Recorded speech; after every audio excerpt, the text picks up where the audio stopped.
Muy bien, muy buenos días. Gracias, ingeniero Cristian. Queremos darle la bienvenida a todas las personas profesionales de la región occidente y de todo el país y profesionales que nos ven fuera de Guatemala. Serán bienvenidos a esta lección inaugural del Departamento de Estudios de Posgrado de la Tricentenaria Universidad de San Carlos de Guatemala del Centro Universitario de Occidente.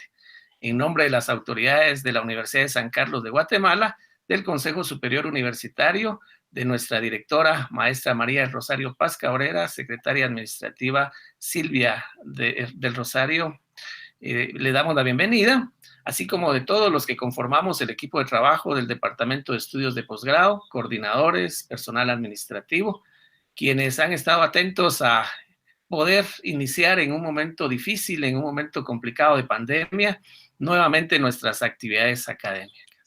El conocimiento no se detiene, la humanidad necesita de que nosotros nos estemos preparando y nos estemos formando como profesionales en todos los ámbitos de la ciencia, y por eso es que este departamento de posgrados ha hecho el esfuerzo significativo para poder continuar con nuestras actividades y aperturar nuestros programas de maestría y de doctorado para el año 2021. Y por eso hemos titulado esta jornada académica que da inicio hoy con la primera clase inaugural a las 10 de la mañana. Hemos invitado a un expositor de lujo, a alguien que realmente es un ícono en la investigación en el hermano país de México, el doctor Raúl Rojas Soriano, quien va a estar compartiendo con nosotros la clase de hoy en la mañana, y posteriormente en la tarde a las 14:30 pues tenemos también a un ícono de la investigación latinoamericana como es el doctor Carlos Maldonado. Así es de que de parte de las autoridades del Departamento de Estudios de Posgrado, sean bienvenidos, bienvenidas a esta jornada. Quisiéramos que se aprovechara al máximo. El doctor Raúl Rojas Soriano ha provisto de libros, ha provisto de videos y documentos que van a estar disponibles en nuestra página de posgrados, que ya se les ha compartido a través de sus profesores y coordinadores de investigación en cada uno de los programas de maestría, con el único objetivo fundamental de discutir estas nuevas propuestas de investigación. La actividad principal es la conferencia, escuchar al doctor Raúl Rojas Soriano. Me voy a permitir, con todo respeto, el poder leer parte de su hoja de vida, un resumen de su hoja de vida. El doctor Raúl Rojas Soriano es doctor en sociología y profesor investigador titular definitivo de la Universidad Nacional Autónoma de México, UNAM. Ha sido invitado por más de 100 universidades mexicanas y extranjeras y por más de 70 escuelas normales e institutos tecnológicos. También ha sido invitado por otras instituciones académicas, así como por diversas dependencias gubernamentales, municipios, hospitales, cárceles, sindicatos, asociaciones de artistas y escritores, y por ferias internacionales de libros, foros, en los que ha impartido más de 1000 conferencias. Ha escrito 34 libros, algunos son Guía para realizar investigaciones sociales, Métodos para la investigación social, El proceso de la investigación científica, Formación de investigadores educativos, Investigación, acción en el aula, Sociodrama real en el aula, Historia de vida de un mexicano sentenciado a muerte en Estados Unidos, El arte de hablar y escribir, Notas sobre investigación y redacción. Reprobarían los científicos más famosos del mundo si se hubiesen sometido al sistema de evaluación como el del CONACYT México, Metodología en la calle, entre otros libros. Coordinó la obra En busca de la libertad a través de la escritura, en la que participaron todos los internos de una cárcel del estado de Hidalgo, México. Libro en preparación, Sociología del deporte, una experiencia en la tercera edad. Diversos capítulos de los libros del doctor Rojas Soriano se han incluido en antologías editadas en México y en el extranjero. Sus textos se han citado en cientos de libros y artículos, así como en miles de tesis profesionales de distintas carreras en diferentes países y en diversos programas de estudio, ponencias, informes o reportes de investigación, monografías, cursos, talleres, páginas electrónicas y diplomados. Currículo en el área sociomédica. Resumido, el doctor Raúl Rojas Soriano fue asesor investigador de la Subdirección General Médica del Instituto Mexicano del Seguro Social, IMSS, en la que llevó a cabo investigaciones médico-sociales de 1973 a 1977. Fue profesor asociado en la Facultad de Medicina de la UNAM de 1981 a 1985, en cuya división de estudios de posgrado realizó cursos monográficos sobre epidemiología y medicina preventiva y social en los años de 1978 a 1979.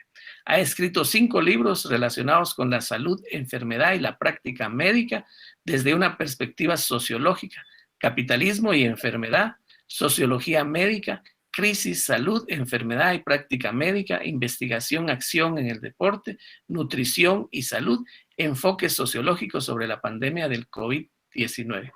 Por su obra académica y su trabajo profesional ha recibido diversos reconocimientos dentro y fuera de México.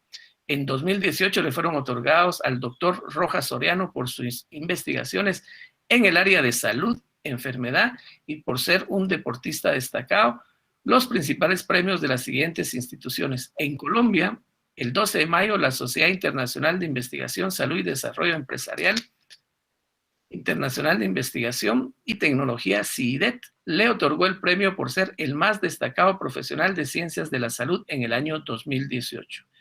Véase su video, 3 pruebas de esfuerzo físico extremo en la tercera edad que me obligaron a dejar en orden mi testamento. El otro premio fue recibido por el doctor Raúl Rojas Soriano el 28 de septiembre del año 2018. Fue por parte de la Asociación Mundial para la Excelencia en la Salud, AMES, con sede en Perú, por considerarse el líder máximo de excelencia en salud 2018. El doctor Rojas Soriano fue brigadista del movimiento estudiantil mexicano en 1968. Y fundamentalmente considerado hoy un día por los 3 poderes del Estado como un parteaguas en la historia reciente del país. También ha participado como dirigente en diversos movimientos campesinos en el estado de Morelos, México, así como en movimientos universitarios en la UNAM. Aristóteles decía que el hombre es un animal político. Por ello, para contextualizar la obra académica del doctor Raúl Rojas Soriano, deben considerarse los libros que ha escrito respecto a su práctica transformadora, que comprenderán diversos niveles de realidad. Estos libros son Memorias de un brigadista del movimiento estudiantil en México de 1968, Teoría e investigación militante, Investigación, acción en la universidad, y relaciones de poder, investigación, acción en el aula, enseñanza, aprendizaje de la metodología, sociodrama real en el aula, investigación, acción en el deporte, nutrición y salud, investigación, acción en Facebook, aspectos humanos en una comunidad virtual. Para más información podrán ustedes accesar a la página del doctor Raúl Rojas Soriano, que es www.raulrojasoriano.com. Así es de que bienvenido, doctor, nuestro agradecimiento por estar acá con nosotros. Por favor, el tiempo es suyo. Adelante. Bueno, muchas gracias, muy amable. Agradezco al doctor Percy Aguilar Argueta la invitación que me hizo para dictar esta conferencia. Igualmente, agradezco a mis colaboradores, la maestra en educación Claudia del Carmen Arana Cotero y al sociólogo Carlos Alberto Martínez Islas, presentes en esta conferencia, su valioso apoyo en mis trabajos de investigación y la preparación de mis materiales para las conferencias. También agradezco al ingeniero Cristian López su apoyo en la parte técnica. Comenzamos. Les pido por favor tener la mente abierta y desplegar toda su capacidad crítica, porque van a escuchar planteamientos que quizás nunca han oído en otras conferencias o en sus clases, y a ver cosas que tal vez nunca han visto, que tienen que ver con la metodología. Se valen todas las críticas. Solo puedo decirles que todo lo que expresaré en esta conferencia está sustentado en mi práctica académica, profesional, sociopolítica y deportiva. La práctica, fundamentada en la ciencia, es para mí el único criterio de verdad para comprobar hipótesis, validar teorías o enriquecerlas y para orientar los procesos de transformación de la naturaleza y la sociedad. También les señalo que en esta conferencia me moveré en distintos niveles de abstracción y en diversas direcciones. Por ello, no esperen una disertación lineal esquemática. También por la complejidad y diversidad de temas que se desprenden del título de la conferencia, no podré profundizar en ellos por el escaso tiempo. Solo indicaré las fuentes bibliográficas donde se encontrará más información. Es, pues, esta conferencia un ejercicio de objetividad en todos los aspectos. Vamos a comenzar, si me das favor, con la primera lámina.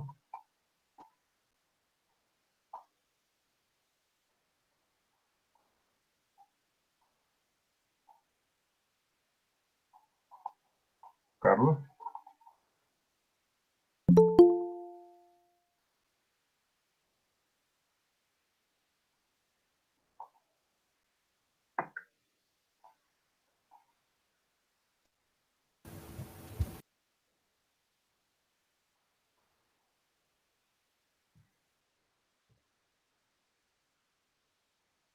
Carlos. Ya está. Un poquito antes. Bueno, agregué aspectos metodológicos y sociales. Desde ahí ya pongo una definición respecto a la investigación y exposición del conocimiento. Seguimos. Se olvida con frecuencia en los textos de metodología en las clases de investigación que, según sea la interpretación de la realidad, va a ser la manera de orientar el proceso de investigación, de plantear los problemas, las preguntas de investigación, las hipótesis, de orientar la selección de las técnicas y el diseño de instrumentos de recolección y análisis de datos y de presentar el informe de investigación con las conclusiones y sugerencias respectivas. Esto se olvida con frecuencia y pues este trabajo de Darwin pues muestra justamente cómo cuestionó la concepción vigente y que sigue hoy en día también presente en las redes sociales en muchas partes y que marcó un hito en la historia de la ciencia. Otra concepción diferente del origen de las especies. No me detengo más en esto. Toda la historia, solamente quiero decirles que Carlos Darwin es el prototipo del investigador aventurero que fue a los 22 años de mochilazo en la expedición de cartografía del gobierno inglés, que iba a durar 5 años, recorriendo diversas regiones del planeta, y se embarca el 27 de diciembre de 1831. Y al regresar en 1836 solamente tenía un bosquejo breve sobre el origen de la especie como hipótesis, que amplía en 1842 y tienen que pasar todavía 17 años para que en 1859 él publique un texto, un artículo, aunque mal escrito como lo reconoce, es poco claro, la belleza de escritura de Wallace, que también había avanzado mucho en esa dirección. Ahí nuevamente la preocupación de Darwin por la escritura, por la belleza del lenguaje, por la claridad en la exposición del texto. Seguimos, Carlos. Decía todo esto en una universidad mexicana, cuando al otro día me llevan dos compañeras universitarias ese texto. La vida, ¿cómo se presentó aquí? ¿Por evolución o por creación? Nuevamente las concepciones de la realidad están presentes y esto afecta o repercute en los procesos de investigación. Y no solamente en el campo de la biología, también en el campo de la física.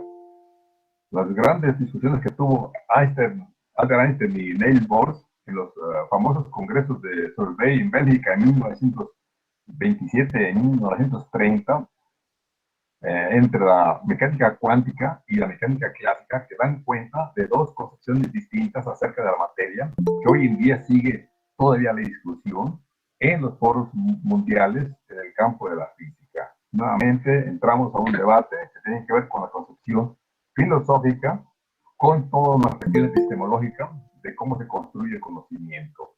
Seguimos adelante. Bueno,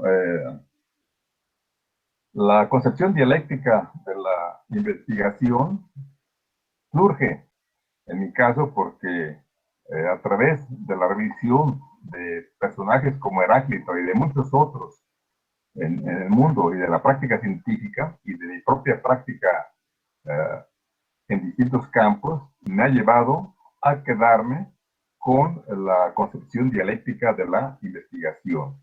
Eh, y se resume en esa frase clásica de Heráclito hace más de 2500 años en Grecia. Nadie puede bañarse dos veces en las mismas aguas porque aunque el río permanece, las aguas ya no son las mismas. Y aquí está la concepción dialéctica de manera clara, el devenir y la permanencia, el ser y el no ser, la unidad y la diversidad.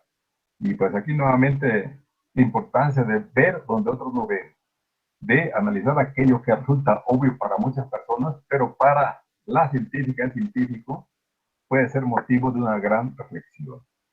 Dirán ustedes cómo esta es una situación pues que debemos siempre tenerla presente.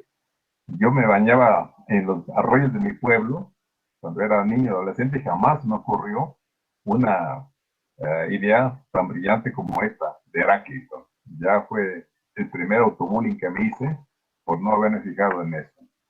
Adelante. Y también, como les decía, en la ciencia eh, y en la vida cotidiana hay que romper protocolos cuando se requiera, porque la realidad nos está llevando a eso justamente. Si se considera que siempre las teorías son superadas, las hipótesis también son elaboradas para una mayor sustentación del fenómeno, pero también pueden ser desechadas cuando son rebasadas por la realidad. Y aquí pongo un caso clásico de Pasteur, quien en 1885, el 6 de julio, rompió por vez primera en el campo de la biomedicina los protocolos. Él estaba desarrollando su vacuna antirrábica en París, ya todo el mundo lo sabía en esa ciudad, pero no tenía pruebas concluyentes. Sin embargo, la mañana del 6 de julio de 1885, una señora lleva a su hijo de 9 años con varias mordeduras hechas por un perro rabioso. Y aún no tenía pruebas concluyentes. Louis Pasteur, que no era médico sino químico, solicitó la opinión de dos veterinarios, amigos de él, quienes le dijeron que hiciera algo, si no, el niño se iba a morir de cualquier forma. Y ese día rompió el protocolo y aplicó la primera dosis, luego las subsiguientes, y el niño se salvó, y luego miles de personas en Europa y en el mundo se salvaron por la vacuna antirrábica. Adelante. También en el caso de Albert Einstein, rompió con la física clásica de Newton, considerada una verdad absoluta, durante 230 años, y cómo, a principios del siglo pasado, con su teoría general de la relatividad, tuvo que cuestionar con las pruebas obtenidas a través de un eclipse total el parte de la teoría de Newton. Esto nuevamente muestra cómo hay que romper protocolos, superar teorías cuando se requiera en función de la exigencia de la realidad. Seguimos. Y pues para no dejar de considerar lo que hoy estamos viviendo, cómo se rompen paradigmas. Durante un año se han roto muchos protocolos, modelos de investigación, de pronósticos al respecto, y las diferencias que hay en la construcción, en el desarrollo de las diferentes vacunas, que viene a cuestionar la efectividad o no de dichas vacunas. Recuerden que hace unos días salió que la vacuna, publicado que la vacuna AstraZeneca pues, es rechazada en algunos países porque pues ven que puede tener problemas si se aplica. Y nuevamente aquí, otra forma de romper protocolos fue cuando en Rusia, en agosto del año pasado, el gobierno declaró que ya tenía aprobada la primera vacuna. Cuando se sabía que cuando menos llevaría un año y medio, 2, 3 años, desarrollar una vacuna. Y contra todos los pronósticos, a los pocos meses ya estaban generándose las primeras vacunas y se aplicaron las primeras en diciembre del año pasado, en alrededor de 9 meses, lo cual rompe con todos los protocolos en el campo de la historia de la biomedicina en cuanto al desarrollo de las vacunas. Adelante. Aquí voy a entrar como base en lo que hemos dicho y como marco de referencia para lo que expresaré después sobre algunas reflexiones en la formación de investigadores y que aparece en mi libro Notas sobre investigación de redacción, ahí está el capítulo 1. Cuando se imparte una conferencia o taller, se piensa que el expositor domina el tema y por ende debe responder a todas las preguntas, dudas y deseos del público. Y que el auditorio, por su parte, solamente debe ir a escuchar al especialista y supuestamente poseer la verdad al respecto.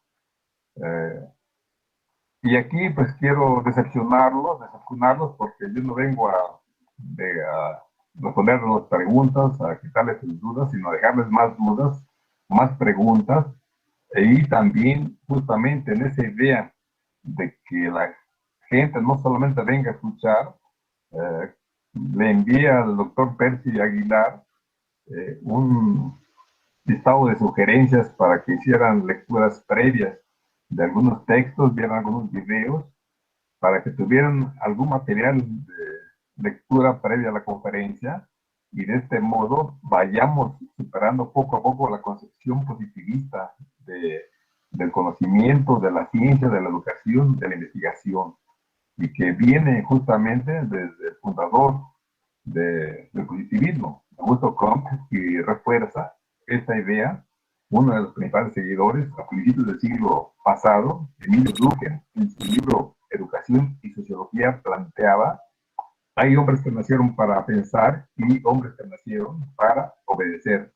Hombres de razón y hombres de sensación. Hombres que en razón de su madurez, experiencia, conocimientos, deben educar a las generaciones nuevas para que cumplan con su papel en la sociedad. Nuevamente esa concepción bancaria que ha sido criticada por Paulo Freire, quien junto con Antonio Gramsci, Henry Giraud, Peter McLaren, entre otros, cuestiona esa concepción positivista de la educación, de la práctica docente.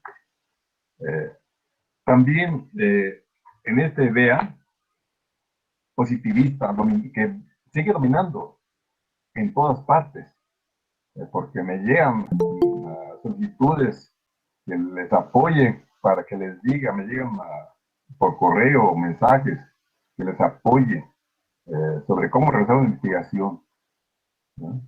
Y se piensa en este caso que en una conferencia sobre metodología, el expositor va a enunciar reglas o recomendaciones precisas para realizar una investigación y que la gente saldrá satisfecha de la conferencia o taller porque pues habrá sentido que valió la pena la asistencia a la plática.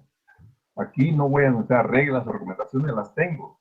Tengo un capítulo en ese libro, Notas sobre investigación y redacción, pero no es suficiente conocer esas reglas para realmente formarse como investigadoras o investigadores, como vamos a ver más adelante. Seguimos.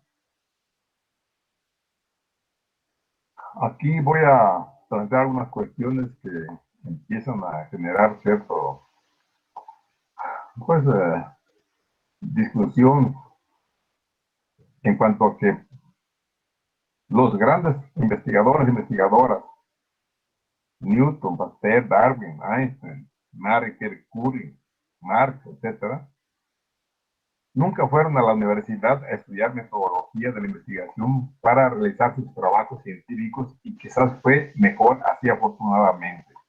De lo contrario, es posible que muchos de ellos no hubiesen llegado a concretar sus ideas. Lo planteo, pese a que soy profesor de metodología titular ejecutivo de la Universidad Nacional de México y soy el decano de esta materia, igual que de estadística. Y por tanto, reconozco la importancia de la enseñanza de la metodología de investigación, pero también reconozco que los cursos de metodología son necesarios, pero nunca serán suficientes para la formación integral de las y los investigadores y para realizar los trabajos científicos. Otra cuestión que hay que dejar claro: los hombres y mujeres de ciencia no se basaron en libros de metodología de la investigación para realizar sus trabajos. Por eso planteo que solamente se lean una vez, se dejen y con base en el análisis de la problemática objeto de estudio, de la teoría disponible, del legado científico y de las circunstancias sociales institucionales donde trabajamos nuestra investigación, junto con la disponibilidad de recursos, los tiempos disponibles, las características de la realidad concreta donde vamos a investigar. Con base en todo esto, propongamos nuestra propia propuesta metodológica para recabar información válida y confiable para los análisis. Bueno, esto es lo que he hecho toda la vida, siempre revisando la teoría que hay al respecto, pero nunca quedando con eso. Adelante. En los textos de metodología, al igual que en las clases, por lo general se advierte una conclusión. Se piensa que la forma como se expone una investigación en un artículo o libro es la manera como esta se llevó a cabo. Son dos lógicas diferentes. La investigación sigue una lógica dialéctica, mientras que la exposición del conocimiento se sitúa en una lógica formal, como veremos más adelante.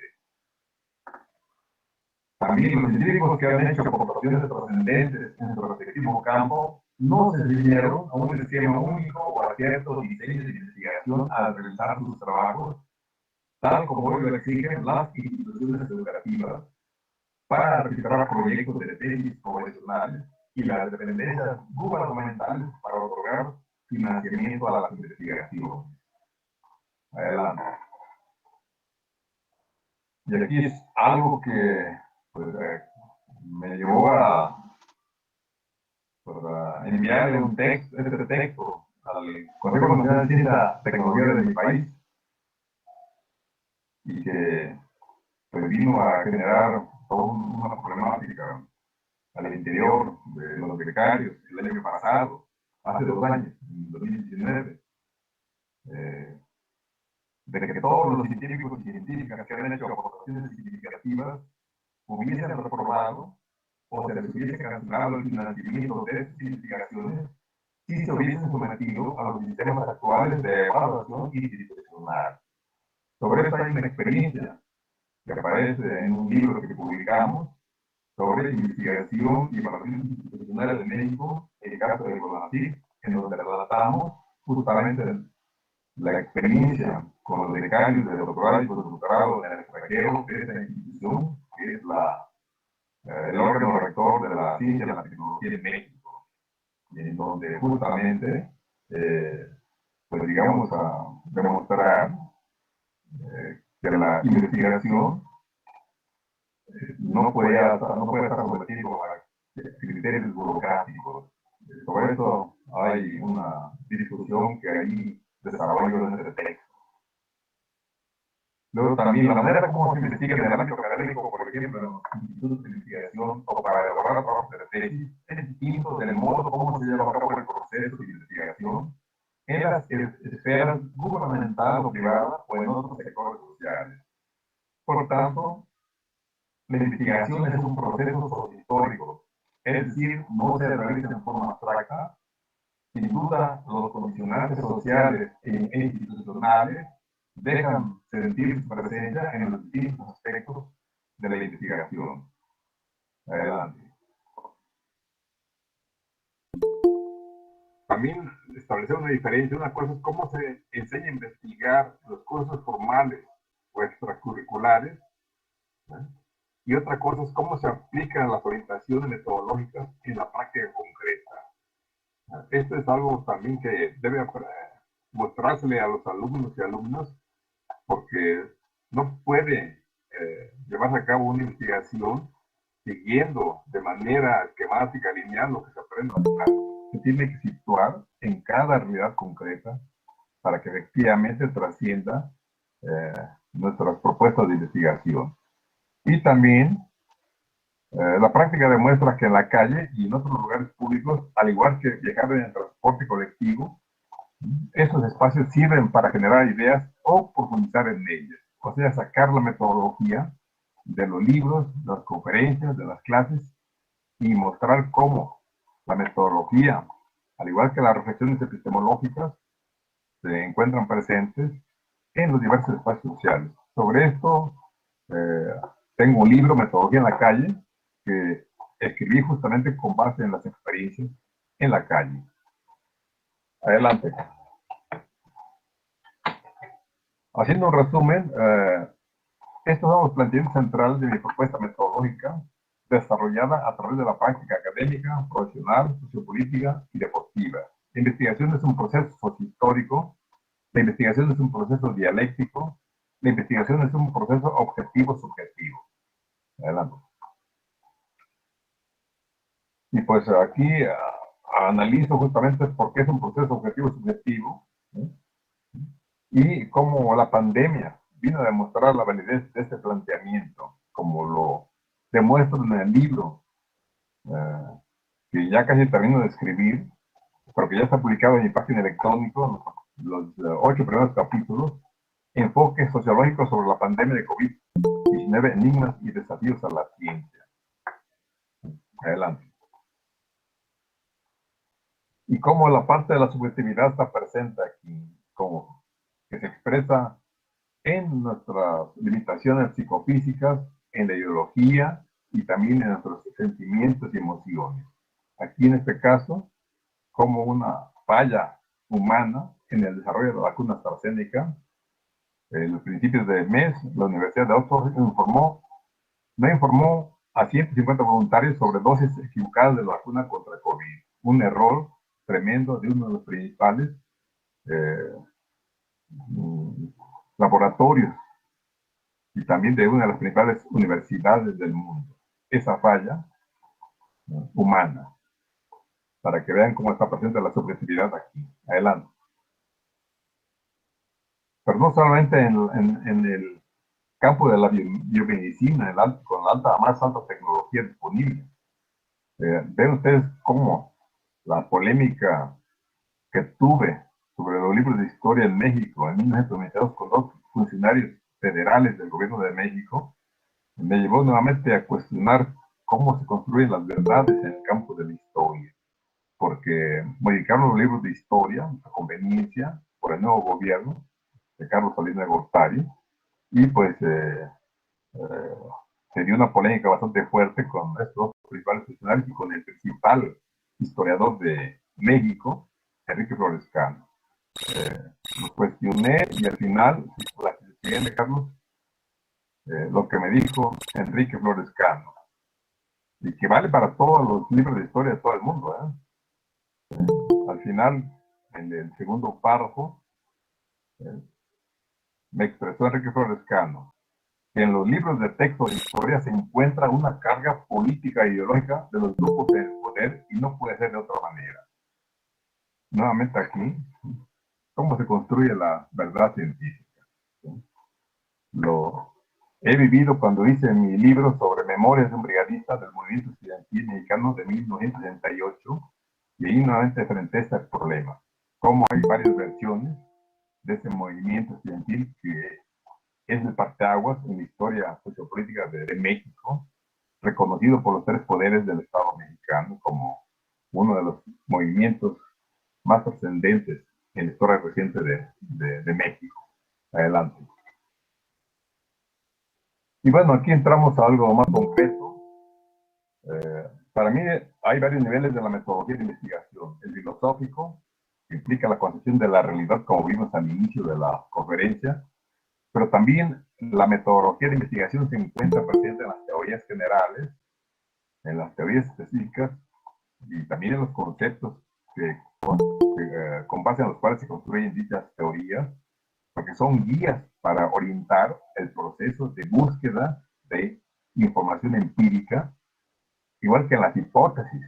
Y también otro nivel de la metodología se encuentra en los instrumentos de recolección y análisis de datos, porque también ahí está presente cierta indicación de qué tipo de información requerimos para hacer nuestros análisis con base en los objetivos de investigación que nos hemos planteado.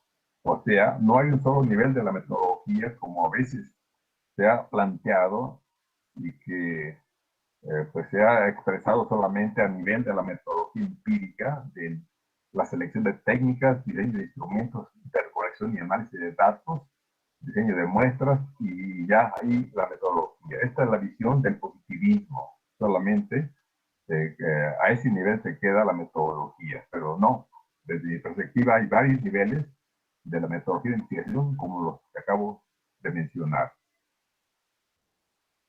Adelante.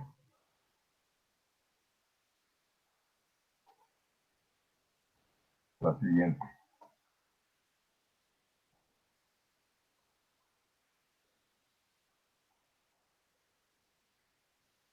Carlos, ¿me escuchas?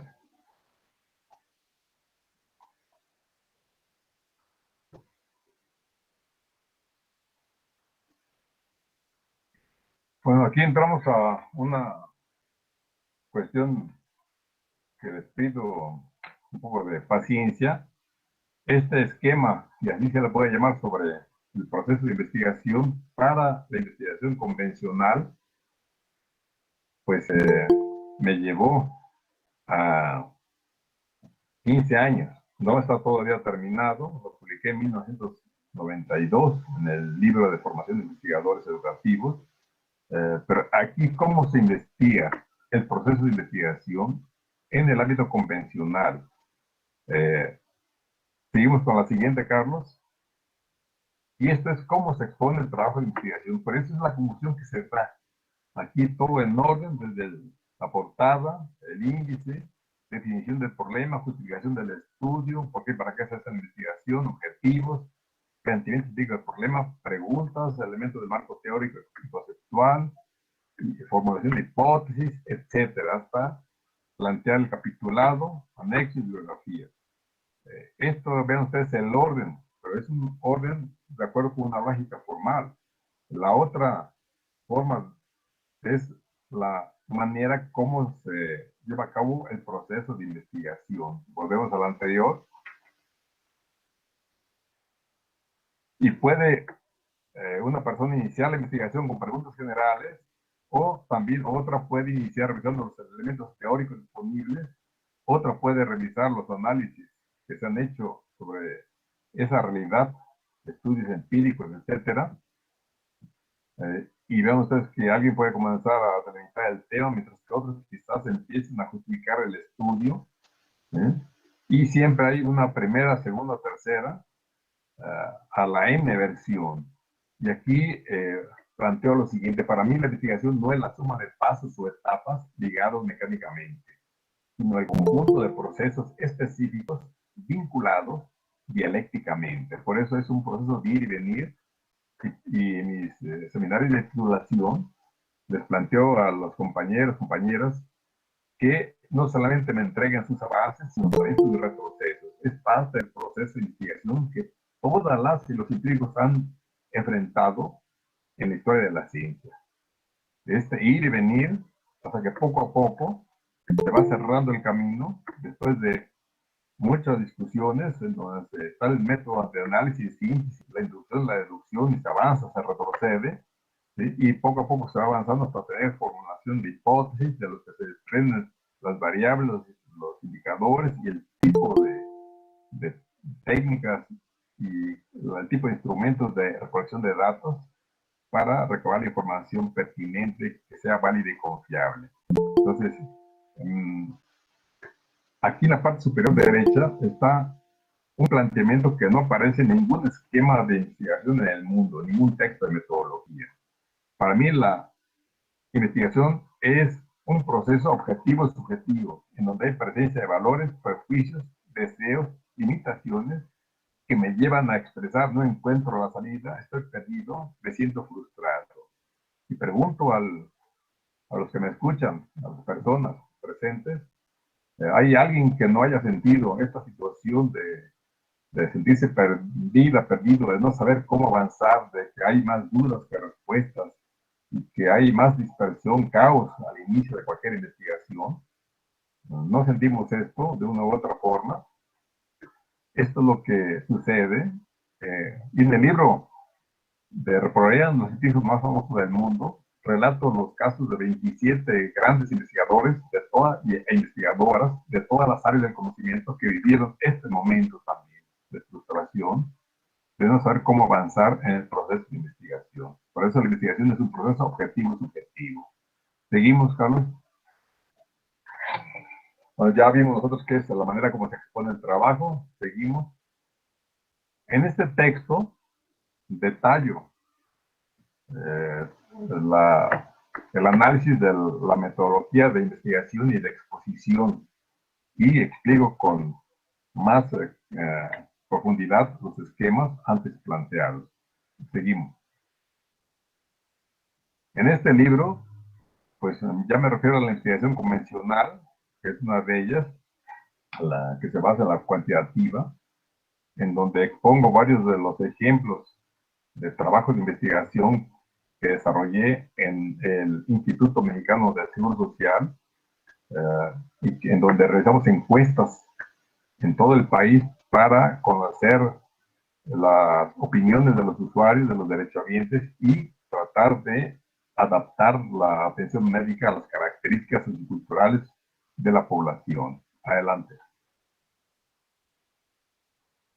Y claro, una de las exigencias en esta metodología cuantitativa es hacerse de información a través de cuestionarios que se aplican en encuestas, en sondeos.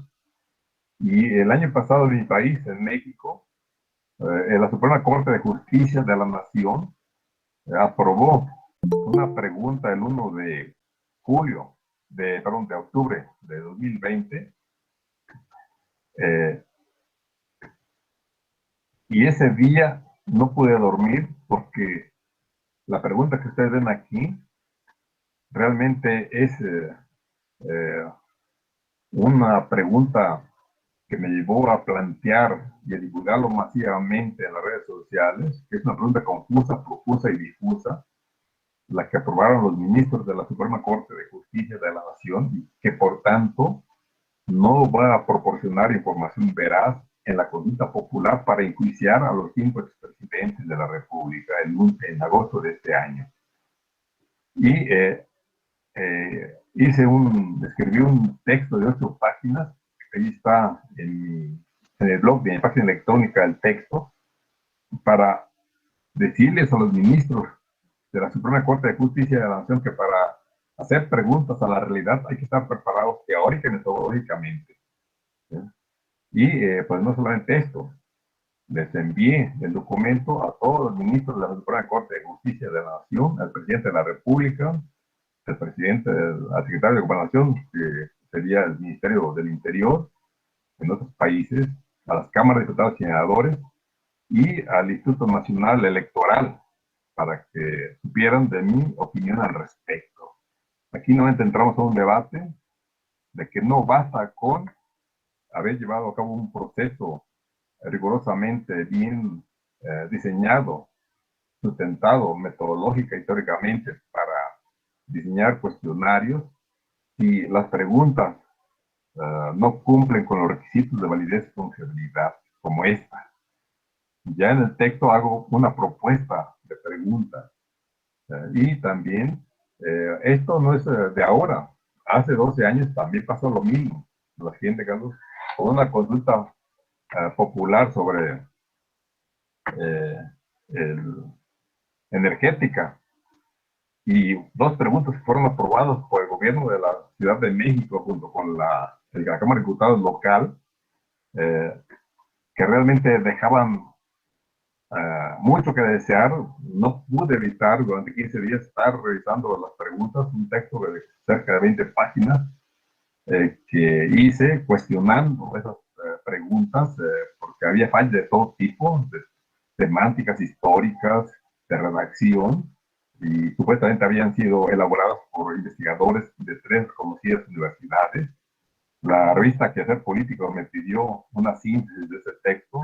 Radio Universidad Educación me dio media hora para leer el documento y lo divulgué en diversos periódicos.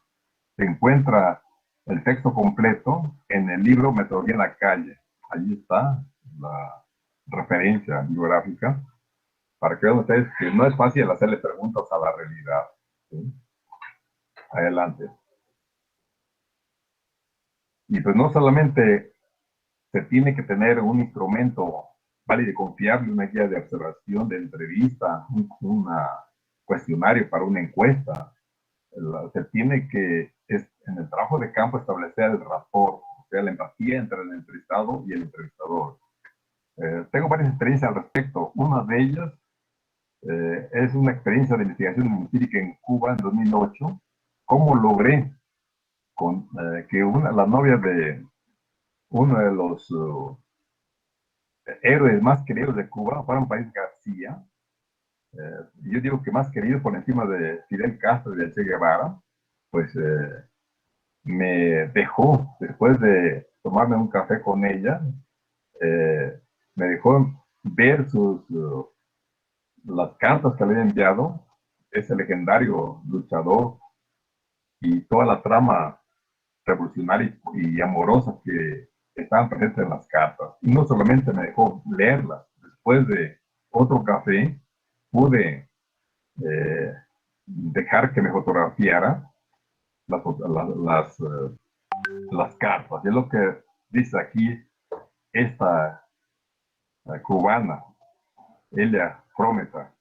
A nadie le he enseñado las cartas, ni siquiera al comandante Fidel Castro, a pesar de que me las ha solicitado. Y a usted, Raúl Rojas, es al único a quien se las he mostrado y además le he permitido que las fotografíe. Toda la historia aparece en mi perfil de Facebook el 28 de diciembre de 1917. Los dejo ahí para que vean cómo a través del café pude establecer el rapport, la empatía para poder llegar a tener acceso a esos documentos muy íntimos de Fran Páez García, uno de los luchadores más importantes en Cuba.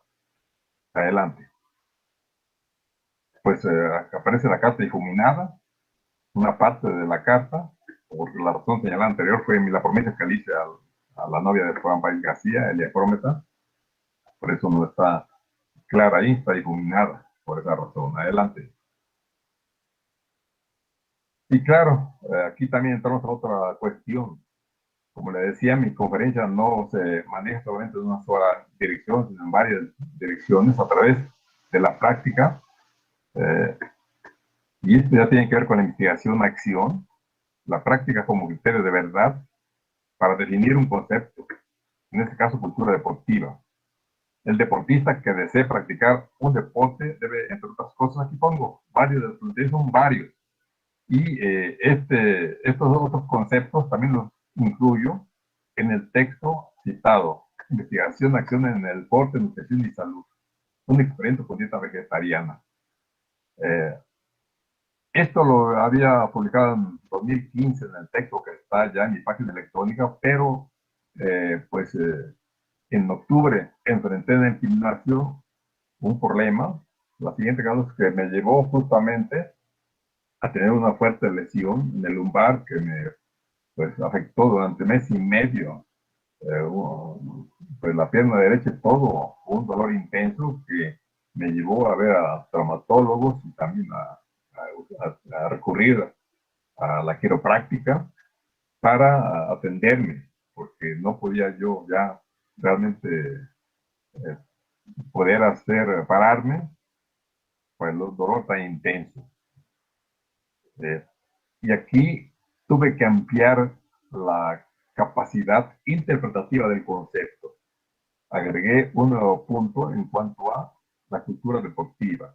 que va a aparecer en mi próximo libro, Sociología del Deporte, una experiencia en la tercera edad. Para que vean ustedes que el conocimiento nunca se detiene, siempre la realidad está generando nuevas situaciones, hechos novedosos, inéditos, que nos llevan a la necesidad de incluir esa experiencia, esa información en los textos, en los artículos, para poder pues, enriquecerlos en función de las exigencias de la realidad concreta. Adelante. Y aquí entramos a otra cuestión también. Les pido su atención, su comprensión por lo que voy a plantear. Cuando estén frente a un expositor, pídanle siempre las evidencias, que hoy se llama, las famosas evidencias, los datos duros se escucha con frecuencia en las universidades, desde documentos oficiales, fotografías, videos, estadísticas, y luego pongan en duda todas esas evidencias, esos datos duros. En ese texto incluye alrededor de 14 experiencias que tienen que ver con las ciencias sociales y naturales, en donde demuestran cómo esos datos duros, pues hay que también cuestionarlos. Voy a poner solamente 2 casos por el tiempo, pero ya está en el blog de mi página electrónica. Adelante. Bueno, previamente tuve una polémica con el doctor Naro Robles, uno de los funcionarios federales que fue rector de la Universidad Nacional, secretario de Salud con el régimen anterior, sobre el concepto de salud. Después de mi plática, concluí que la salud pública en la Ciudad de México se había deteriorado profundamente. El doctor Naro Robles, en 1983, era un funcionario federal y era mi comentarista, y comenzó así su réplica. Voy a exponer la otra cara de la moneda y a demostrar que el doctor Rojas Moreno miente. Y basó sus argumentos en indicadores de la salud según la Organización Mundial de la Salud. En mi réplica cuestioné sus argumentos. Y solamente pongo un caso. Él planteaba que la mortalidad infantil se había reducido y que en México en ese año, 1973, era ya de 40 por 1000 nacidos vivos. Le dije al doctor Naro Robles, efectivamente, es válida esa tasa, pero las tasas son promedios.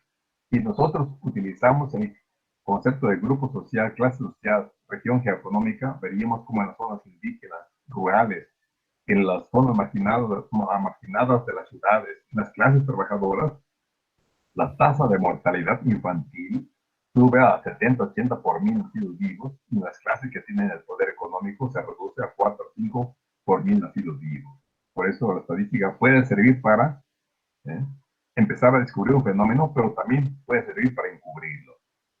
Soy profesor de estadística, como decía el decano de la Universidad Nacional, y sé de la importancia de la estadística, pero también sé cómo se puede engañar con la estadística. Podría ponerles muchos ejemplos en mi vida profesional, sociopolítica, derivados de la práctica. No hay tiempo. Adelante, Carlos. Nuevamente allí a Ayotzinapa. Ustedes saben el caso de los 43 estudiantes que desaparecieron. Hasta el momento no se sabe dónde están, en 16 de septiembre de 2014. Y aquí ha intervenido Naciones Unidas, varios países del mundo, la Unión Europea, Amnistía Internacional, y con toda la tecnología disponible no se ha podido dar con el paradero de los estudiantes. Y 26 de julio a los 6 de septiembre, a los 6 años de la desaparición, se llegó a la conclusión de que la famosa verdad histórica que inventó el gobierno pasado de Peña Nieto era una falsedad, y esto ya se concluyó por la Fiscalía General de la República y el grupo de expertos independientes de la Comisión Interamericana de Derechos Humanos. Pero nuevamente aquí entramos al debate en cuanto a cómo se construyen verdades en función de los intereses dominantes. Adelante. Aquí les pido también su comprensión porque fue una experiencia personal que me llevó a cuestionar la más precisa técnica en el campo de la biomedicina, la resonancia magnética, por encima de la tomografía axial computarizada. Me caí en Perú en 2007, después de dar unas conferencias, me disloqué el hombro, allá me lo acomodaron, llegué a México y de inmediato solicité consulta con un traumatólogo, amigo mío, me mandó a hacer una resonancia magnética y estos son en negritas como aparecen en el reporte, los graves daños que implicaba eh, dos operaciones y anestesia general. Tenía que irme a Cuba y le dije al médico que regresando, me dijo, lo opero Raúl el lunes 12 de noviembre de 2007. Le digo, no, doctor, mejor que sea el día 13, martes 13. Dice, es que ese día nadie se opera. Y yo quiero operarme, y por favor que sea a las 13 horas. Y también busque si hay un hospital en la colonia Alfonso XIII. Y nuevamente aquí vemos cómo a muchas personas los gobiernan los números. ¿Cuántas de las aquí presentes, cuántas personas consultan su horóscopo para ver cómo les va a ir en las próximas semanas? Vean cómo están las redes sociales con esa visión, ¿no? Todavía dominante, ¿sí? Bueno, llegué a Cuba, allá con mis placas y con el cabestrillo. Me atendió el médico personal de Fidel Castro, el médico del Che Guevara también, amigo mío, traumatólogos, y me dijeron que no era necesaria la operación. Y pues regresé, que hacer la operación, volví a Cuba y se me rehabilitó en 15 días con los procedimientos más sencillos. Y ya al mes ya estaba de vuelta en el gimnasio. Vean ustedes cómo esto es lo que sucede. Describo esto en un capítulo 14 del libro Metodología en la calle, ¿sí? Metodología en la calle, en donde señalo justamente cómo al final de toda esa experiencia me quedo con varias preguntas. ¿Qué es la verdad científica? ¿Cómo se construye? ¿Quién determina la veracidad de un conocimiento científico? ¿Cómo influye la formación de médicos y médicas en la interpretación de una de las pruebas más exactas en el campo de la biomedicina? ¿Cómo influye la organización social en la formación de médicos y médicas? Pues varias preguntas que las dejé allí al final de ese capítulo. Aquí está el libro. Adelante. Bueno, aquí nuevamente discordancia de cifras que pasa en todos los países. Aquí en México, pues en 2016, el Instituto Nacional de Estadística e Informática presentó datos que, cambiando la metodología, se eliminó de un plumazo 37% de pobres. No estuvo de acuerdo el Consejo Nacional para la Evaluación de la Política Nacional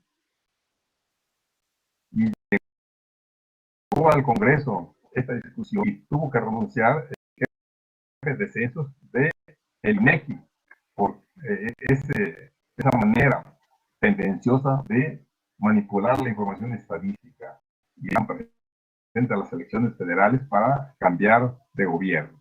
Vean cómo el uso político de la estadística está ahí claro. Ahí está toda la discusión que aparece en el texto que se encuentra en el blog de mi página electrónica. Adelante.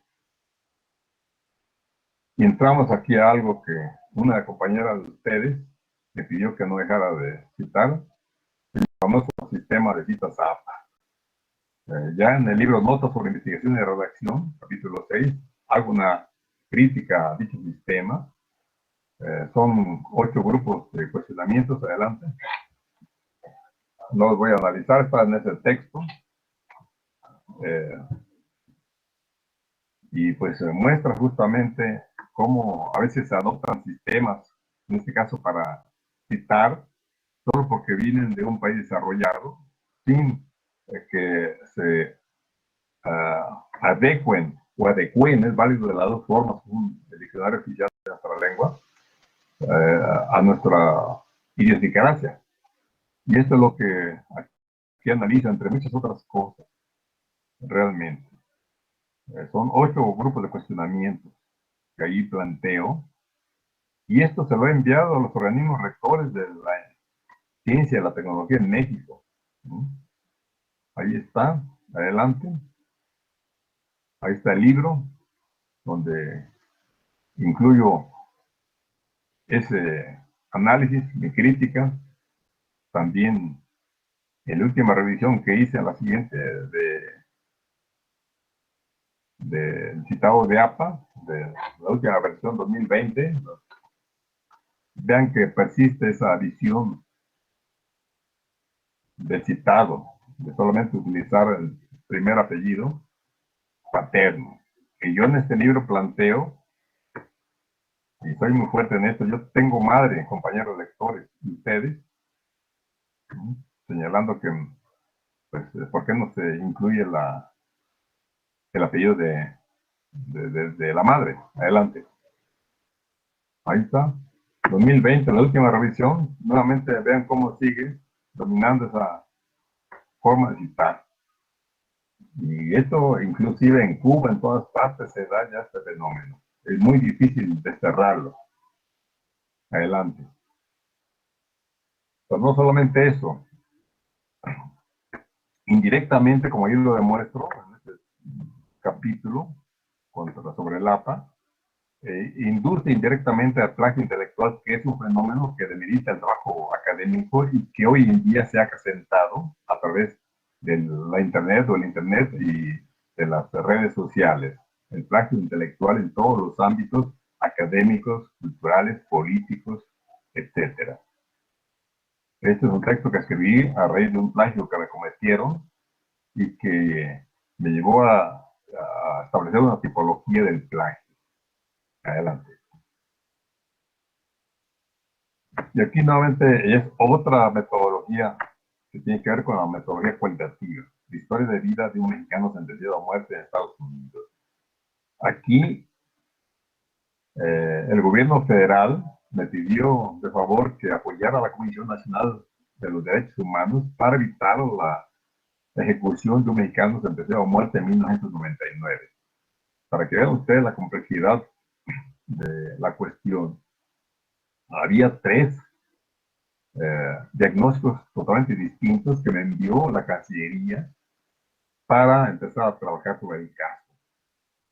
Uno de ellos era el que había realizado la doctora Berta Imas de la Comisión Nacional de los Derechos Humanos, psiquiatra, que había entrevistado a sentenciado en Phoenix, Arizona, Estados Unidos.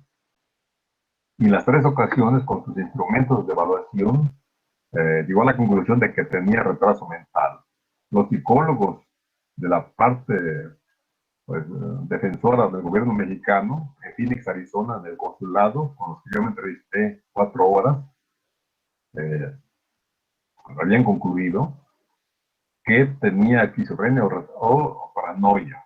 Y los psiquiatras de la fiscalía, la parte acusadora, concluían, según sus estudios, que estaba fingiendo la enfermedad, el sentenciado a muerte, era una enfermedad ficticia y se le podía ejecutar sin violar los convenios internacionales de Viena y de Ginebra.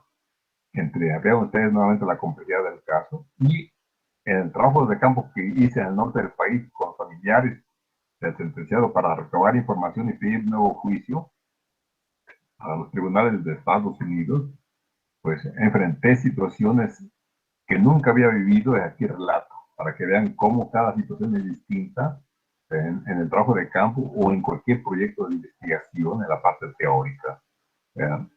También esto lo comento como, pues tenemos que estar atentos al discurrir de la realidad. El sentenciado a muerte se exculpó el 2 de octubre del 2002. Se dio la noticia en México de que se le había suspendido la pena de muerte. Y ya, definitivamente. Y vimos cómo a través de una investigación pues, antropológica es posible no solamente conocer la realidad, sino que sirve para orientar acciones concretas. Y en este caso, haber solicitado una un nuevo juicio a los tribunales estadounidenses. Adelante. Y en busca de libertad a través de la escritura. Nuevamente entramos en un terreno complicado porque cuando nosotros estuvimos trabajando con los presos de una cárcel del estado de Hidalgo. Yo les dije que deberíamos nosotros tener plena libertad para expresar lo que quisiéramos. Fue pues lo que le pedí al director del penal cuando me invitó a dar un taller para 3 personas que querían hacer sus historias de vida, escribir poesías, y le pedí que fuera para todos los internos. Se aceptó. Pues con todo en contra, porque la gente no quería, había mucha reticencia para escribir, pero poco a poco logramos nosotros ahí, señalo la metodología que empleé para introducir en ese ambiente carcelario y cómo establecí la confianza a tal grado que en la primera sesión, en 2004, después del taller, se acerca la trabajadora social Leticia Bojorques y me dice que un interno quiere llegar conmigo de urgencia antes de que regrese a la Ciudad de México y que quiere que esté la trabajadora social como testigo. Y vamos a un cuarto donde los 3 estábamos solos y me dice el interno, el preso, ¿me jura usted que de aquí no va a salir nada? Y yo, no, pues aquí lo que me digo es que se queda aquí. Bueno, yo estoy encarcelado por estos delitos, pero cometí muchos más delitos y usted me inspira confianza, por eso quiero comentarle todo lo que he hecho. Y empezó a relatar todas sus actividades delictivas, por las cuales no estaba sentenciado. Pregunto a ustedes, ¿hay algún manual que nos diga cómo proceder en este caso ante situaciones inéditas e insólitas como esta? Bueno, le dejo ahí la pregunta. Adelante. Y no solamente eso, en esa ocasión encontré plena libertad en la cárcel, ¿sí?, para expresar libremente mis ideas críticas al sistema penitenciario y judicial, igual que los presos. Me encargué de que no hubiera ninguna censura de sus escritos y cómo durante años se impuso la censura en una facultad de la Universidad Nacional de México, pese a que había sido brigadista del movimiento estudiantil mexicano del 78, de donde surge la nueva Universidad Nacional de México. Hasta que después se impuso un grupo de profesores en 2002 y me dejó entrar a la Facultad de Contaduría y Administración. Nuevamente, las contradicciones de la vida. En una casa de plena libertad y en mi propia universidad, la censura por exposiciones críticas. Adelante. Y aquí me voy más rápido para terminar, ya en unos minutos más, 5 minutos, por favor.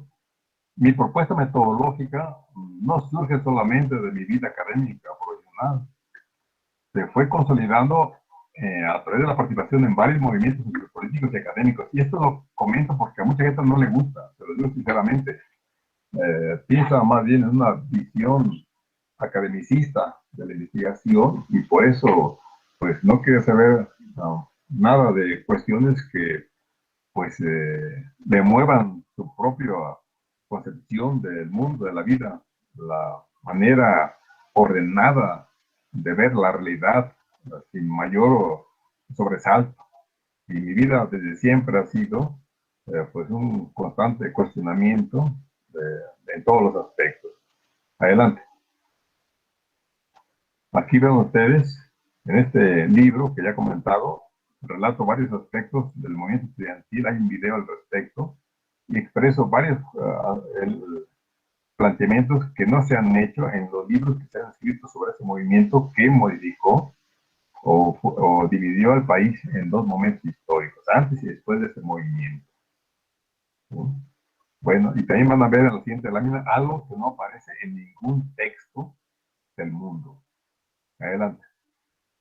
Las páginas legales de todos los libros aparece la siguiente leyenda. Queda prohibido por todos los medios la reproducción total o parcial del texto sin el permiso de los editores. Yo desde que En 2011 llegamos a un acuerdo con Google Books para que se publicaran mis textos sin cortes y gratuitos. Empecé a poner en los libros. Queda permitido por los titulares de copyright la reproducción total o parcial por cualquier medio del texto. Y esto porque para mí los libros son de quienes los leen, siguiendo la idea de Emiliano Zapata, revolucionario de nuestro, que forjó la Revolución Mexicana en 1910, 20, y quien planteaba que la tierra es de quien la trabaja. Y su hijo Mateo Zapata me apoyó en un movimiento campesino que dirigí en 1985. Por eso, en razón de esto, es que incluí esa idea de que los libros son de quienes los leen. La carta de apoyo al movimiento campesino del hijo de Emiliano Zapata se encuentra en la sección documentos personales de mi página electrónica. Ahí está. Bueno, adelante. Ahí en ese texto hago referencia a varios de los movimientos campesinos que me fueron forjando en otra concepción distinta de la investigación. ¿Eh? ¿Y cómo puedo hablar de investigación social? Porque las hipótesis que intuitivamente fui desarrollando en estos movimientos campesinos después se fueron consolidando y han orientado mi práctica en varios movimientos hasta en el último que realizamos hace 2 años, en agosto, julio, agosto, septiembre de 2019, para revertir una decisión presidencial y que se les otorgara las becas a los estudiantes de doctorado y postdoctorado en el extranjero del Consejo Nacional de Ciencia y Tecnología de México, que estaban varados en el extranjero ya sin sus becas. Y logramos revertir una decisión presidencial justamente por esa experiencia. Ahí está toda la historia en el libro que se encuentra en mi página electrónica sobre el movimiento de los becarios. Adelante. Aquí hay varias hipótesis que surgieron en su movimiento, ya no me detengo a leerlas, que volvió a utilizarlas en otros movimientos posteriores. Adelante. Aquí estoy, en el 73, hace ya casi 50 años, con los campesinos, por problemas de agua potable. Adelante. Ahí estamos también nosotros, porque se estaban robando nuestra agua potable de los funcionarios en el estado de Morelos, México. Adelante. Y claro, difiero mucho con esta visión que tiene Elliot, que no le gustó en noviembre, cuando planteé esto en una conferencia para una universidad peruana, en cuanto que la investigación, acción en educación, según Elliot, pues se queda solamente en la visión positivista de conocer la realidad, pero no ir más allá, no transformarla realmente. Si bien son importantes los cambios de actitud, esto es necesario, pero nunca será suficiente. Es necesario la práctica concreta. Y esto implica afrontar diversos desafíos. La burocracia universitaria, el poder público. Se los comento porque lo he enfrentado toda la vida. Ahí están los textos. Adelante. Ahí están los planteamientos de Elliot. Ahí está en la página, no me quedo más. Avanzo para que vean que toda es la visión positivista de la ciencia, de la educación, de la investigación. Y pues mi planteamiento es otro totalmente diferente. ¿Sí? En este libro, pues oriento la investigación-acción de conformidad con los planteamientos de Paulo Freire, de Henry Giraud, de Antonio Gramsci. Ahí están varios ejemplos donde tenemos que actuar para adecuar las condiciones de trabajo académico según las exigencias que impone la práctica docente. Y cómo a veces hay que pues, enfrentarse a las decisiones, a los planteamientos sindicales y de la burocracia universitaria. Lo he hecho varias veces, allí está una situación también que relato al respecto. Adelante. Esta es una fotografía única, no hay en ninguna parte del mundo.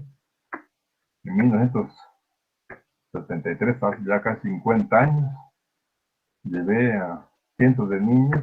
Fui primero a las escuelas con las autoridades de los poblados en donde ya no tenían agua potable, porque se la estaban robando los funcionarios estatales, y hablé con los directores y profesores para que llevaran a los niños a protestar, porque ellos también se veían afectados por la falta de agua. Y pues iba a ir el gobernador y el secretario de Recursos Hidráulicos del Gobierno Federal el 12 de marzo de 1973, así con Juan Morelos, aquí en mi país, México. Y claro, adelante, hasta eso vamos a ir terminando.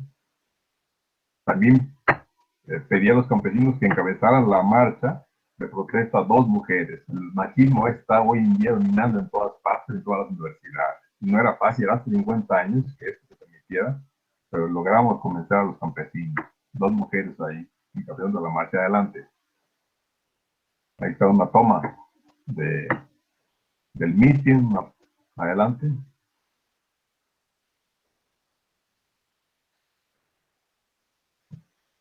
Aquí estoy antes de llegar al gobernador, el funcionario federal arengando a la población. Adelante, son los problemas reales que se enfrentan a las comunidades. Y aquí hay una cuestión que tiene que ver con la educación. Cuando llegó el gobernador y el funcionario federal, todo se molestó mucho, empezó a pedirles que se callaran, los adultos se callaron, pero los niños siguieron gritando, queremos agua potable, y perdió los estribos el gobernador ante los gritos de los niños y niñas. ¿Sí? Esto está ahí documentado. Adelante. Y luego hay otros movimientos ya para evitar la imposición del partido oficial, ¿sí? En varios municipios del estado natal Morelos. Adelante. Estoy aquí hablando, mayo de 73. ¿Sí? Adelante. Y claro, había yo ordenado la toma de la mitad de los municipios del estado. Solamente se logró en 5 municipios. Las condiciones de represión eran muy fuertes. Adelante. Y no se va a sentir tiempo después, sino casi de inmediato, ¿no? La amenaza del gobernador me tachó de profesor universitario subversivo. Aquí está el resto punto crítico, abril de 1973, aquí está mi nombre y todo lo demás, para que constaten ustedes lo que eso implica. Adelante.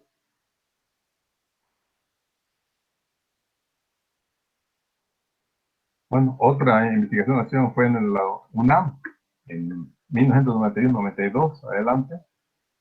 No había redes sociales, empleábamos mamparas donde poníamos todo el avance del movimiento para evitar la imposición del director de la Facultad de Ciencias Políticas y Sociales, de la cual es egresado el actual presidente de la República, Andrés Manuel López Obrador. Entonces evitamos la imposición en esto, hace 30 años justamente. Nos llevó a un movimiento académico-político y poner a prueba las teorías que yo ya he desarrollado al respecto, con toda la estrategia de investigación-acción ya desarrollada en otros movimientos. Adelante. Ya me quedo con esto. Disculpen que les haya comentado todo esto. Solamente así se comprende cómo está orientada mi propuesta metodológica, que difiere del resto de los autores de libros de metodología. Y por eso también he expresado que todo lo que yo planteo aquí se sustenta en la práctica profesional, académica, sociopolítica y deportiva. Una y otra vez sometiendo a la práctica mis planteamientos. No hay nada de especulación al respecto. Pero también soy exigente en el uso de los recursos más avanzados en el campo de la tecnología, y lo he hecho en el ámbito del deporte utilizando el implante de células madres, que es de última generación, todavía vía experimental por el desgaste que tengo en mis rodillas, y también las pruebas biomédicas más avanzadas para usar los recursos que son fundamentales en el campo del deporte para los diagnósticos derivados de una actividad deportiva intensa, cuando hay daños al organismo. Y también a la hora de escribir, también exijo de cuidado en la escritura, que se maneje en forma rigurosa las fuentes de información, que se citen correctamente las ideas, que se revise una y otra vez la manera como está escrito el texto para evitar que haya problemas de plagio intelectual por no haber citado correctamente. Son exigencias que impone la práctica de investigación. Desafortunadamente, en una buena parte de los académicos y académicas en el mundo entero carece de cultura académica científica. Lo he vivido una y otra vez y tengo varias experiencias que detallo en los libros al respecto. Por eso la importancia de la escritura en el ámbito académico, científico y cultural, y con esto ya termino. Adelante en los 2 minutos. Leonardo da Vinci, su preocupación por la escritura, aquí está la fuente, si quieren, después pueden ver el video para no detenerme. ¿Sí? Adelante. Carlos Darwin, en su formada autobiografía, este gran científico, reconoce que sus libros estaban muy mal escritos, mientras que Wallace había expuesto de manera maravillosa su texto, muy claro, lo que yo les comentaba hace rato, la preocupación por Darwin. Adelante. Antonio Gramsci, en la cárcel con 8 frases encima, planteaba algo que para mí es la guía a la hora de escribir: cuidar tanto la presentación externa de una publicación como su contenido intelectual e ideológico, porque son aspectos inseparables. Y también conocer la psicología particular del público al que queremos conquistar. Por eso mis textos, antes de publicarlos, los doy a leer a varias personas para que me digan cómo sienta la lectura, porque hay distintas interpretaciones de una misma lectura, de un mismo capítulo. Adelante. La siguiente entonces, José Martí, que cae en combate el 19 de mayo de 1895 combatiendo el gobierno español. Tiene varias referencias en sus textos sobre la importancia de la escritura, de una u otra forma, su preocupación por la redacción. Hay varios párrafos, varias ideas que muestran esa preocupación por la escritura. Adelante. Albert Einstein, no se diga, cómo también estaba preocupado por la escritura cuando describe la teoría de la relatividad, ¿no? Y lo hace de manera sencilla, fácil, para no cargar sobre su conciencia los pecados mortales contra el santo espíritu de la claridad. Preocupado por la escritura, y vean ustedes cómo utiliza ejemplos de la vida cotidiana para describir la teoría de la relatividad, ¿sí? Que es una de las teorías más complejas que hay en el campo de la física. Adelante. Brian Miller, el destacado sociólogo estadounidense, que es un clásico para la gente de sociología, al menos de toda América Latina, cómo también se preocupaba por la escritura, ¿sí? Aquí están las fuentes donde él hace referencia a eso, y también cómo él sufría al hacer sus investigaciones y se enfermaba y caía en la depresión. También tengo un video al respecto, ¿no?, que muestra esa parte humana de todos los científicos que han hecho aportaciones trascendentes al conocimiento en sus respectivos campos, para que vean la parte humana que está presente ahí. Adelante. Paulo Freire, que todos conocemos, en varios de sus textos hace referencia a la importancia de la escritura, ¿sí? Que escribir en forma bonita no riñe con el rigor científico. No solamente las y los escritores deben preocuparse por escribir bien, sino cualquier persona que quiera comunicar sus experiencias, sus ideas. Adelante. Y Stephen Hawking, que murió hace 2-3 años, cuestionado por haber escrito mal un texto, reconoce en su autocrítica y dice: espero haber aprendido desde entonces a escribir de una manera más fácil de entender. Adelante. Ya no, adelante, Carlos, vamos a pasar esto, ya van a terminar. Hay varias cosas. Adelante, ya, adelante. Con esto me quedo y termino con esto. Por lo tanto, no hay ninguna justificación para no escribir de manera clara, fácil de comprender y también en forma elegante nuestros trabajos de investigación en cualquier campo de la ciencia.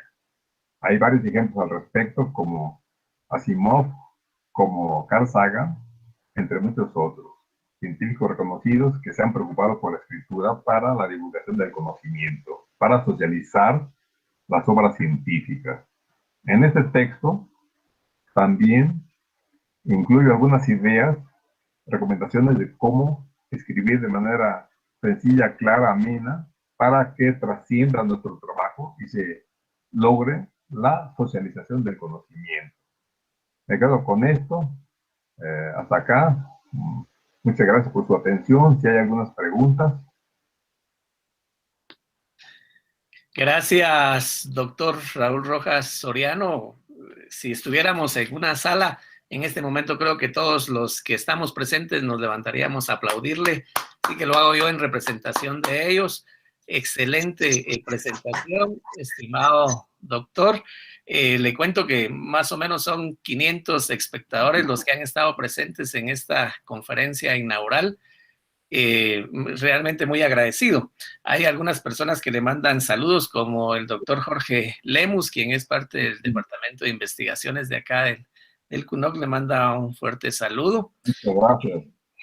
Gracias, Jorge. Josué Mijangos y Hugo Orochomo están de acuerdo con usted en el sentido de que los científicos no hubieran podido ponerse de acuerdo con una tesis con su revisor o con su asesor, nunca lo hubieran podido hacer.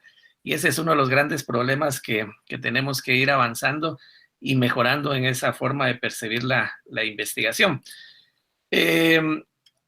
Hay una duda acá que surge de las, bueno, hay muchas, yo creo que ahorita no podríamos abordar, pero yo he tratado de ver en las diferentes plataformas y en el tema de las citas, doctor, porque digamos, cuando a un estudiante, por ejemplo, de maestría, le pedimos que publique un artículo científico y que ese va a ser el requisito para poder someterse posteriormente a su examen de tesis, en las revistas que hay a nivel casi de todo el mundo, en la indexación exigen normas APA, pero bueno, eso sería como para irlo superando.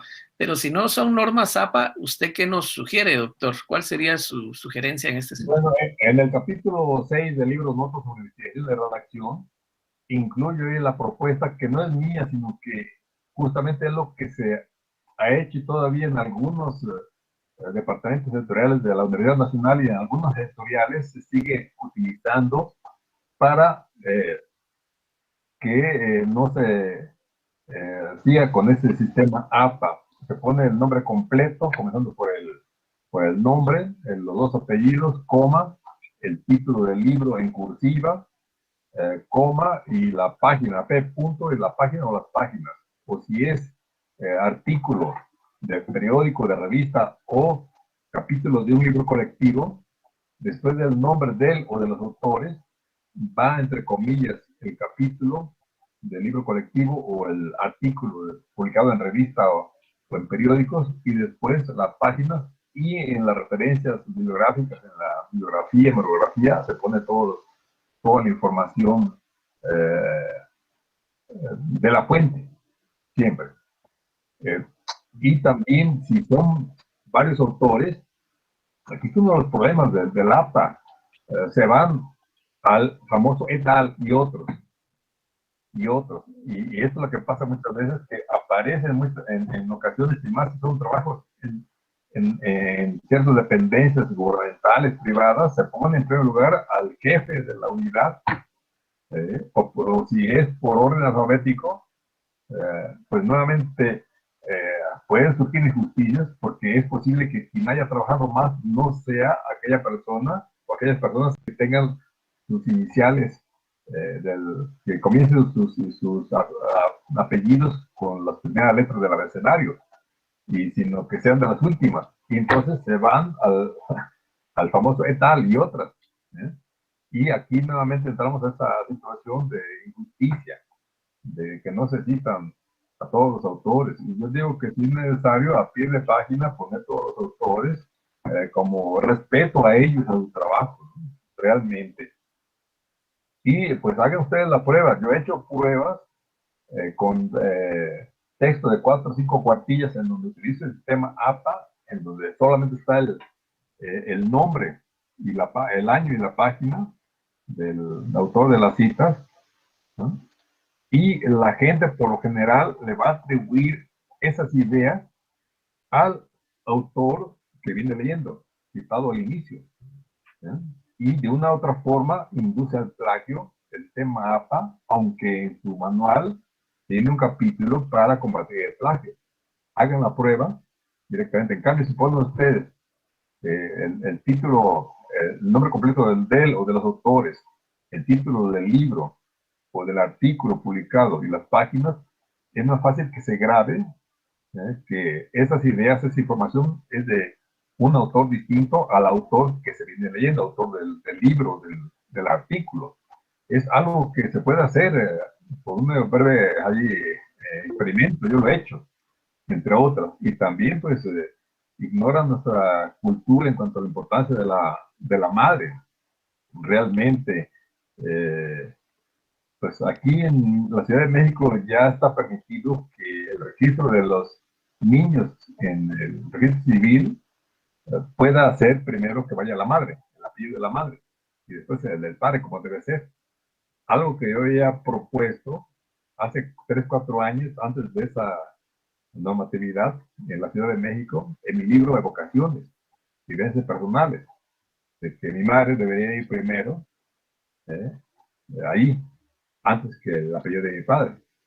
Y aquí se olvida de la madre, por eso en el capítulo soy muy claro, fuerte, y digo, bueno, yo tengo madre, compañeros lectores, y ustedes, así, de duro, justamente por eso, y entre otros son 8 grupos de cuestionamientos, de mapa, y no es fácil enfrentar el, pues, el avasallamiento de este modelo en todas las prioridades, en todas las dependencias públicas, en los organismos que financian las investigaciones, los desarrollos tecnológicos que piden el tema. Está igual que con el famoso concepto de estado del arte, ¿sí? Que surge de otra cosa distinta a principios del siglo pasado para un estudio de bovinas y a alguien se le ocurrió que sonaba bonito para traerlo aquí y pues se utiliza el estado del arte. Yo lo cuestiono en el capítulo 7 y después de un análisis riguroso, también con base en lo que plantea el diccionario pánico de dudas de la Real Academia Española, órgano oficial de nuestro idioma, de que cuestiona y no acepta ese concepto, sino estado del conocimiento, de lo que plantea, leyendo a Antonio Gramsci, quien fue encarcelado por Mussolini en 1926, este pensador, periodista, revolucionario, plantea un concepto, estado histórico de la cuestión, estado en el momento en que está el conocimiento, histórico, que es un proceso de conocimiento que no termina nunca. Se está teniendo un trabajo de investigación y están apareciendo nuevos desarrollos, y es lo que me está pasando ahorita con la pandemia. Con el libro ya está publicado y aparecen nuevas situaciones que me obligan cada mes que subo algún capítulo a incluir nueva información en los capítulos anteriores, actualizarla, etcétera, en un proceso que nunca termina. ¿Sí? Es lo que estamos haciendo ahorita, desquiciados por la realidad que está rompiendo con todos los protocolos. Entonces, es lo que sería conveniente tomar en cuenta y entonces estado histórico la cuestión del momento, el proceso como historia, porque estamos terminando de avanzar con la investigación y resulta que al final, ya por entregar la tesis o el trabajo de investigación, aparecen nuevos artículos que podrían ser utilizados en nuestra investigación, pero ya no hay tiempo. A mí me pasó varias veces, me ha pasado. En el libro de Formación de Investigadores Educativos que publiqué en 1992, utilicé un texto sobre teorías reproductivas, un artículo de Henry Giraud, teorías reproductivas en el campo de la educación, y aparece 6 meses después tu libro, Teoría y Resistencia en Educación, pero yo ya había publicado mi libro, Formación de Investigadores Educativos.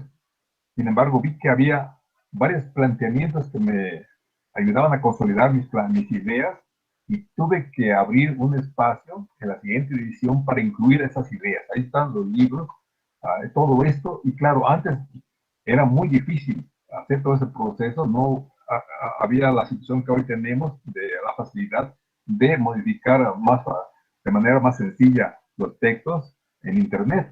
No había que rehacer todo el texto con las nuevas proceso editorial, costoso y lleva mucho tiempo. Y aún así lo he hecho muchas veces en los libros.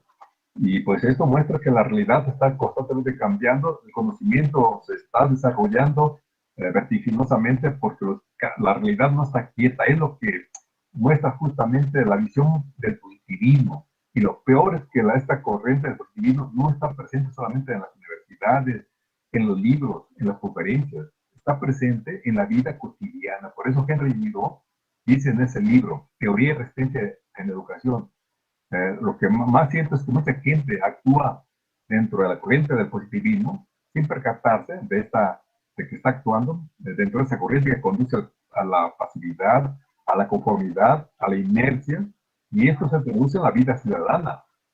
Pongo dos ejemplos solamente para que ustedes lo valoren y revisen su historia, su realidad cotidiana, circundante, social.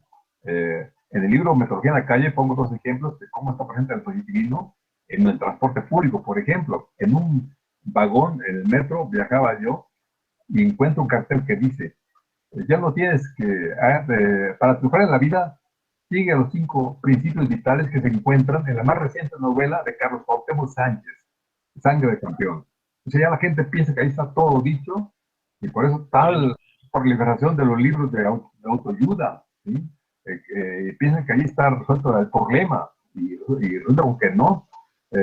Hay que consultar mejor a un profesional de la psicología o de la psiquiatría, según el caso del problema de salud mental, emocional que tengamos.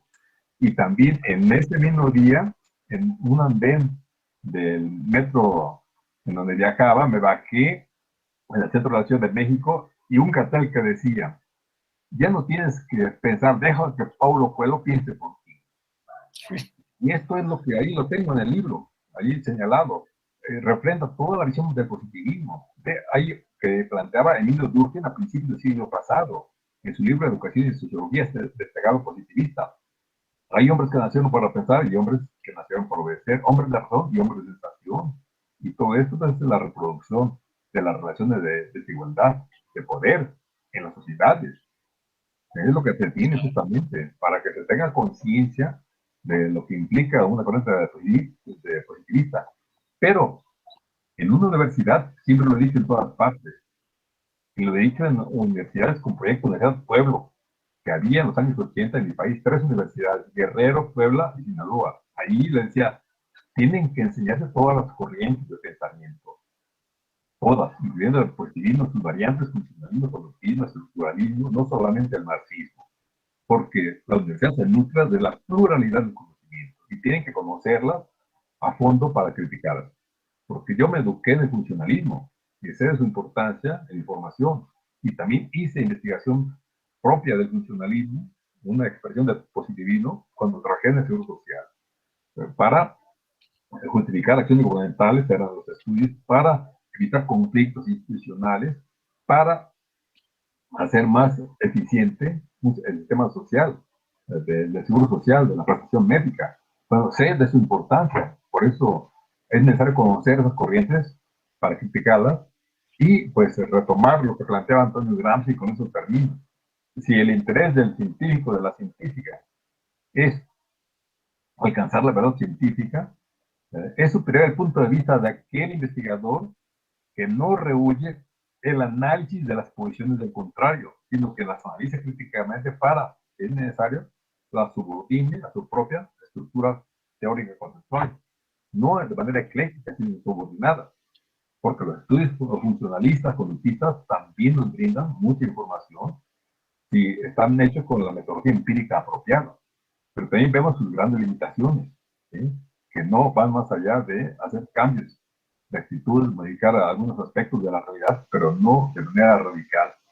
Y estoy hablando con ustedes, que tuvieron una realidad complicada. Me tocó estar por vez primera en Mazatenango en 1987, cuando fui a la USAC allí, en esa unidad académica, de esa situación que ustedes vivieron Sí, realmente y que saben de lo que estoy hablando. Entonces, claro, bueno, claro. eso lo he comentado y que se entienda por qué mi propuesta metodológica ha surgido de toda esa experiencia que he vivido y que he actuado con mucha responsabilidad, cuidando siempre las formas, en el vestir, en el hablar, cuido todos los protocolos, pero cuando hay que romper todos los protocolos, los modelos, soy el primero a hacerlo, ante quien sea, ante cualquier autoridad federal, presidente de la República, ante todo. En donde voy, no solamente en México, en cualquier país, lo he hecho, porque es mi formación. Y esto difiere de todos los autores del libro de metodología. Y por eso chocamos, y por eso a mucha gente quiere el ABC, la guía segura. Me lo han dicho, me lo piden constantemente en las redes sociales, por mensaje, por internet. El ABC para no perderse, para seguir paso a paso y de esa manera no tener mayor problema. Cuando la realidad constantemente está rebasando todos los modelos, lo está desafiando, cuestionando el conocimiento y pues por tanto es necesario tener un pensamiento dialéctico, desarrollarlo para comprender esa realidad y saber cómo actuar en circunstancias complicadas. Porque lo he hecho en muchas circunstancias muy difíciles en la vida y solamente el pensamiento dialéctico me ha llevado a poder enfrentar situaciones críticas que aquí no hay tiempo de relatar en la vida sociopolítica. Está preparado ante situaciones que van más, que no están dentro de la academia expresadas y que muestran que si no se actúa de acuerdo con un pensamiento dialéctico, quedas rebasado por la realidad con todas las consecuencias que eso implica. Desde pues, agresiones, afectaciones a tu salud mental, emocional, hasta pues, detenciones. ¿Sí? Esa es la situación que se tiene. Bueno, pues muchas gracias, estimado Percy. Espero que pues esto nuevamente muestre otra visión distinta de la investigación, del proceso de investigación del conocimiento de la realidad y que la gente decida libremente en función de su contexto sociocultural, económico, de sus exigencias institucionales, con qué propuesta se queda.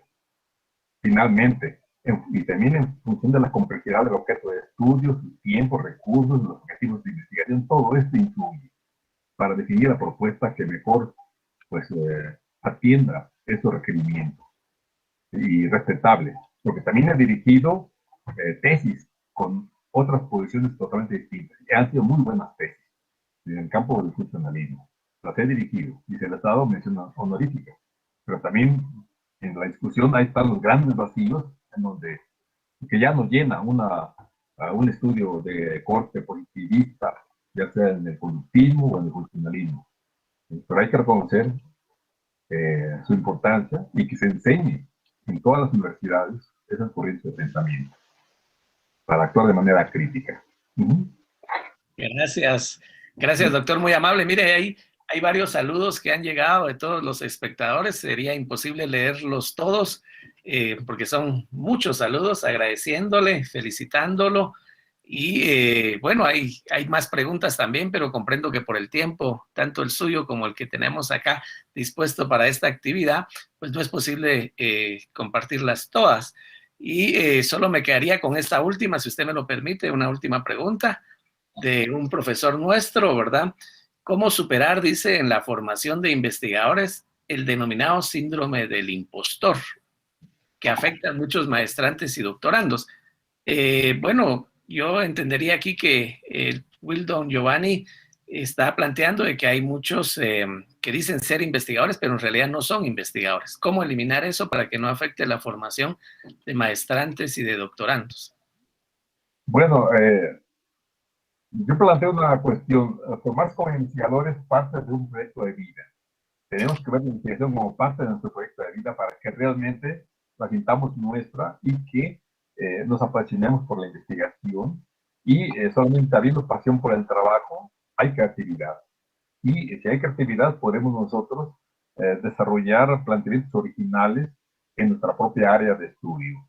Y pues esto implica pues un proceso que se remonta desde la educación básica, desde la primaria prácticamente, porque pues no se puede cambiar la forma de pensar de las personas ya en el ámbito universitario. Se tiene que pues ir mostrando cómo la formación en el campo de la ciencia debe ir o estar presente desde la formación de la primaria a nivel secundario, pero universitario y en la universidad. Y esto implica algo que señalaba María Montessori, justamente, esta gran pedagoga que planteaba que para evitar conflictos a los niños, que haya una inadecuada formación, es necesario cambiar al adulto para, de esta manera, orientar, ¿no?, la educación en función de las exigencias de los niños y de las niñas. Y también, pues, la tercera tesis de Marx sobre Feuerbach es claro al respecto, ¿sí?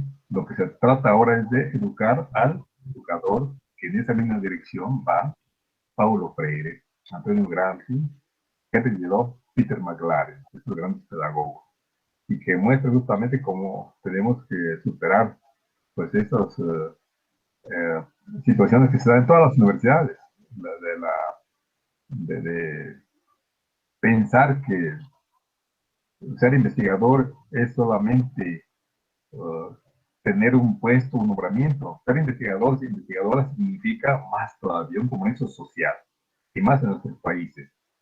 Y no solo un compromiso por conocer la realidad. Es necesario esto, pero también es necesario transformarla. O sea, la tesis de Marx sobre Feuerbach, que está presente ahí. ¿Sí? Y pues de este modo, pues implica ir más allá.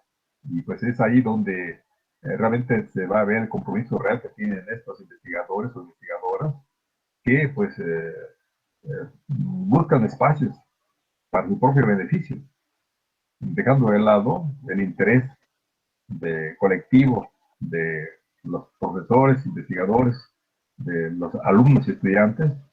Eh, y aquí voy a hacer una cosa muy fuerte, Percy, si me lo permites. Adelante. En todas partes, lo he vivido, tengo varios, está documentado esto.